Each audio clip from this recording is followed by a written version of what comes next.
اس وقت ہم ترکیہ استنبول شہر میں اس مقام پر موجود ہیں جو حضرت ابو سعید خدری رضی اللہ تعالیٰ عنہ کی قبر مبارک ہے. یہ آپ کو نظر آ رہی ہے.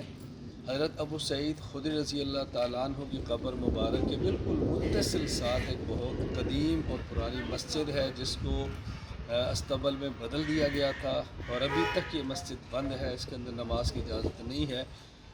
انشاءاللہ اللہ نے چاہا تو یہ مسجد بھی کھول لی جائے گی، اور مسجد بھی اسی طرح دوبارہ آباد ہوگی جیسے پہلے کبھی تھی.